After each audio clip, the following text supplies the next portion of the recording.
গাজল ব্লকের সালাইডাঙ্গা অঞ্চলের ইমামনগর গ্রামে আগুনে ক্ষতিগ্রস্ত হওয়া বাসিন্দাদের পাশে থাকার আশ্বাস দিলেন অল ইন্ডিয়া মতুয়া মহাসংঘের সদস্যরা।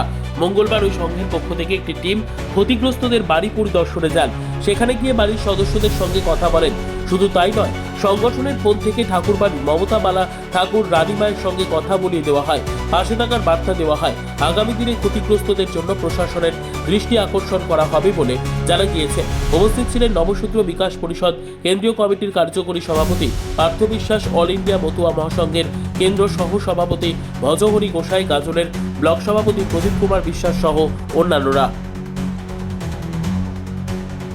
দুটো ভাই, একটা ভাই উপরের দিকে থাকে আর বড় ভাই পীযূষ কাঞ্জিলাল এই নিচে বারডাঙ্গায়, তার জমি জায়গা কিছু আছে, চাষবাস, কৃষক এবং ব্যবসায়িক।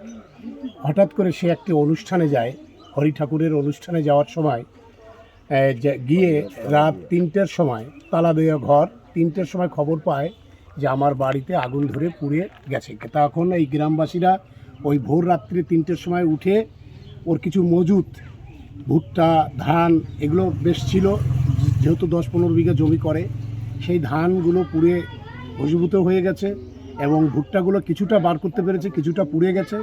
দুখানা গোডাউন ঘর সমেত এবং যে ক্ষুদ্র একটা ব্যবসা করে হাটে বড় করে, সেই ব্যবসাটার মালপত্র কিছু বলতে কিছু নেই এবং বাড়িতে যে জমি চাষ করে পাওয়ার টিলার, সেটা পুড়িয়ে ভাঙাড়িতেও কেউ কিনবে না।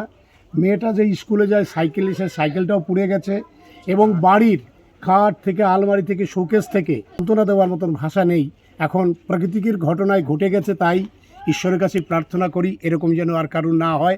আজকে সেইখানে দাঁড়িয়ে আমরা এখান থেকে আমাদের ঠাকুরনগরের মমতাওয়ালা ঠাকুরানী মা, এই মার সঙ্গে পীযূষ কাঞ্জিলালকে, যেহেতু সে একটা হরিগুরুচাঁদের আদর্শ মতুয়া, সেই হিসেবে মা ঠাকুর বাড়ি থেকে কথা হয়েছে মায়ের সঙ্গে দীর্ঘ টাইম। সে মায়ের কাছে তার দুঃখ জানিয়েছে, মা তাকে আশ্বাস দিয়েছে আমার মতুয়া মহাসংঘ থেকে যতটুকু সহযোগিতা তোর বাবা, তোর পাশে আছি, যা করার আমরা থাকব। আমাদের সর্বভারতীয় সভাপতি তিনিও আমাদের কথা দিয়েছেন যে আমাদেরও সুযোগ সুবিধা আমরা যতটুকু পারি আমরা তার পাশে দাঁড়াবো। ব্যুরো রিপোর্ট, উত্তর বাংলা সংবাদ।